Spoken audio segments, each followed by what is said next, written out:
Сегодня будет очередной корейский ленивый суп с морепродуктами. Смотрите, что здесь лежит. Соус, половина осьминога, ракушки, креветка, крабики, морское ушко. О, еще один осьминог.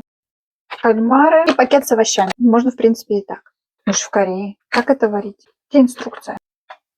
В общем, налила в кастрюлю воды. Сейчас это все надо высыпать в кастрюлю. Наливаем соус.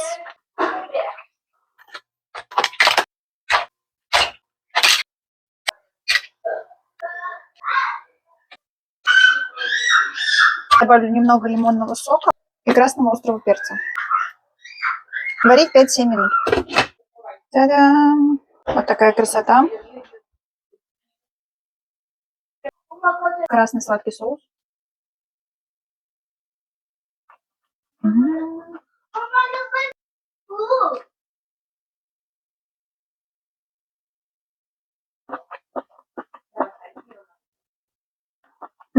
Нежный, не резиновый вообще.